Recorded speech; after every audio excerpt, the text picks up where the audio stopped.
up, riders? Old Man Ronin here. Welcome back to the channel. Is the Royal Enfield Himalayan the best ADV bike ever made?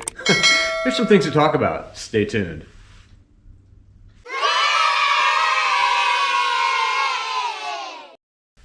ADV bikes, man. If you remember the intro, I put about 15 or 20 of them at the beginning of the different brands that are out there. It's a saturated market right now, and you can spend gobs of money, or you can't. I guess I'm going to start. But what is an ADV bike?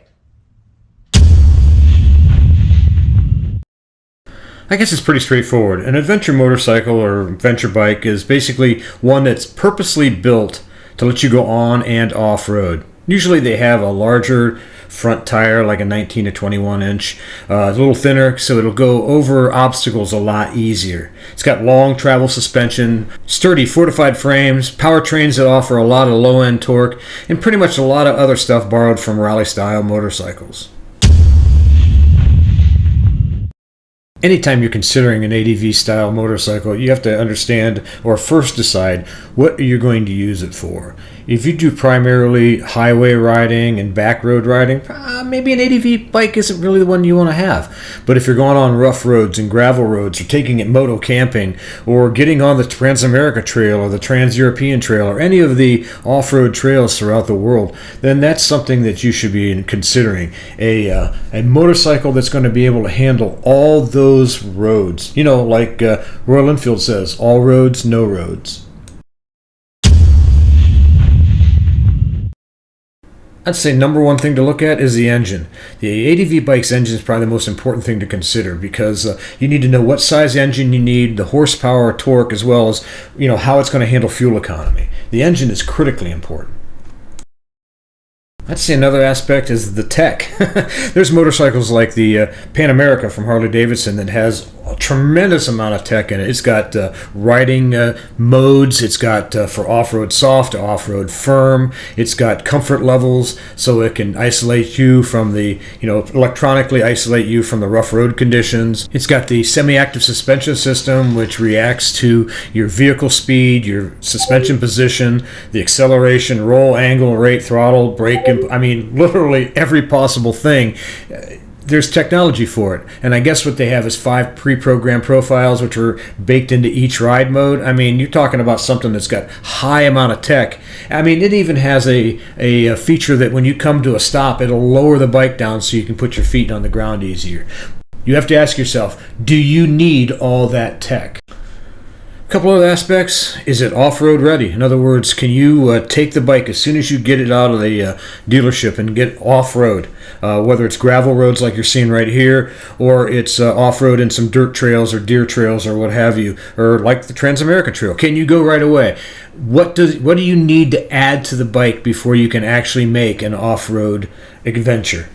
Also, weight. A lot of these adventure bikes are super heavy, well over 500 pounds. You have to understand, are you able to lift a fully loaded big motorcycle, or do you have to take everything off of it and get somebody to help you? Do you ride by yourself? These are all considerations you have to be aware of. And if you can nail that down before you make your purchase, you'll be way ahead of the game. So why do I think, or pose the question, is the Royal Enfield Himalayan the best ADV bike ever? Well, let me give you a few ideas and some of the thoughts that I have. Number one, it's extremely cost effective. The thing is pretty much dirt cheap compared to other ADV bikes on the market. Number two, it's got a fantastic warranty. The warranty on the motorcycle is 3 years with roadside assistance. I'm not sure how that works off-road side assistance. Nice. But that's something you can ask your dealer. Another aspect of it is it's really super easy to work on. I'm telling you, the maintenance on these bikes are incredibly simple. And if you basically get and pay attention to your owner's manual, it'll tell you what to look for. And if you're handy with a wrench, there's tremendous number of videos. In fact, I have quite a few on basic maintenance on the Himalayan already in my catalog. But there's a lot of other stuff out there. They can even teach you how to do pretty much a complete engine rebuild on some of these sites. So you can actually learn how to work on the bike because it is easy to work on. Another aspect of it is it gets fantastic fuel economy. It's cheap to run with the growing gas prices all over the planet, man, I'm telling you what, it really is sippy, sippy, sippy on the fuel.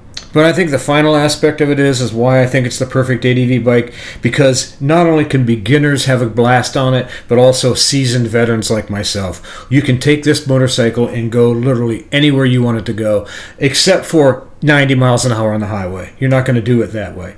But I'm telling you what, I have a friend that owns a BMW shop, and what he's told me over the years is very few guys take their big GSs off-road, and I'm certain the same thing is going to be true with most of the ADV bikes that are sold, like Pan America, or like the Multistrada, or some of the other ones you've seen on here. Few of the smaller bikes, in fact things under 650 cc's, those are probably the bikes you're going to see more off-road than anything else, which is exactly where the Royal Enfield Himalayan fits in, because it's light but yet heavy for its size. It is lighter than the giant ADVs that you see running down the highway mostly, more than anything else, and you can actually lift it. I'm 63 years old and I can lift it fully loaded without any problem whatsoever. Another thing that is really turns me to say it's a great, or maybe the greatest ever built, is because you're not having the amount of money it takes to get into the bike. You can actually, it's accessible for everyone. You're not putting down $25,000 like you are for a Pan America that's fully loaded. You're going to come in around 7 or 8 fully loaded on a Himalayan. So we've talked about a lot today so far, mainly what the ADV bike was designed to do. And the ADV bikes are designed to go off-road. Now that doesn't mean go and lickety-split and jumpity-jump over all these obstacles, because the best way that you're going to end up having a miserable day is if you're flopping your bike out in the middle of nowhere, and especially if you got a high-technology motorcycle and something breaks, you're done.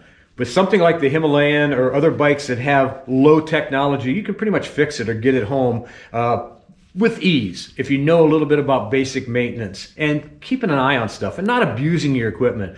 That's kind of one of my pet peeves. I don't like to see people in commercials jumping ADV bikes when you know for sure that if they're on the Trans-America Trail and they're out in the middle of Moab and they're jumping stuff and all of a sudden there's a giant slide down a mountain, they probably made the wrong decision.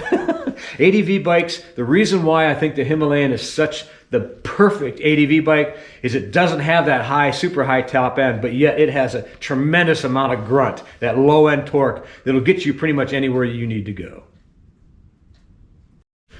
Well, if you noticed today, guys, I've been wearing the Kemimoto vest for the entire video, and I've got it set on the highest because it's 17 degrees here in the garage, and I'm telling you, I am not a bit chilly. There's still a chance to get not only the vest, but also the heated gloves and the socks and other items as well. And we're doing that cooperation with Kemimoto to give you 30% off using the coupon code Ronin, and that's good to the end of March. So guys, if you haven't had an opportunity to use cold weather gear, this thing's awesome. I've got the heater on my neck going on. I've got it in my back and the front here, and I am toasty warm. Well, I really hope you enjoyed this video today, guys. It's a lot of fun making these. I cannot wait. We're supposed to get some warmer temperatures toward the end of the week, and hopefully that ice will go away in our driveway, because it is a complete disaster trying to get up and down the driveway. In fact, yesterday I was walking from the garage down to the house, and I have a nice butt bruise, if you know what I mean, coming up here in the next couple days. But other than that, I hope you've enjoyed the video. If you did, make sure you give us a big thumbs up. Make sure you subscribe, hit that bell notification button, share and comment. You know I read all the comments and comment on as many as I possibly can. Until next time, guys, ride safe, and as always, keep her on two wheels.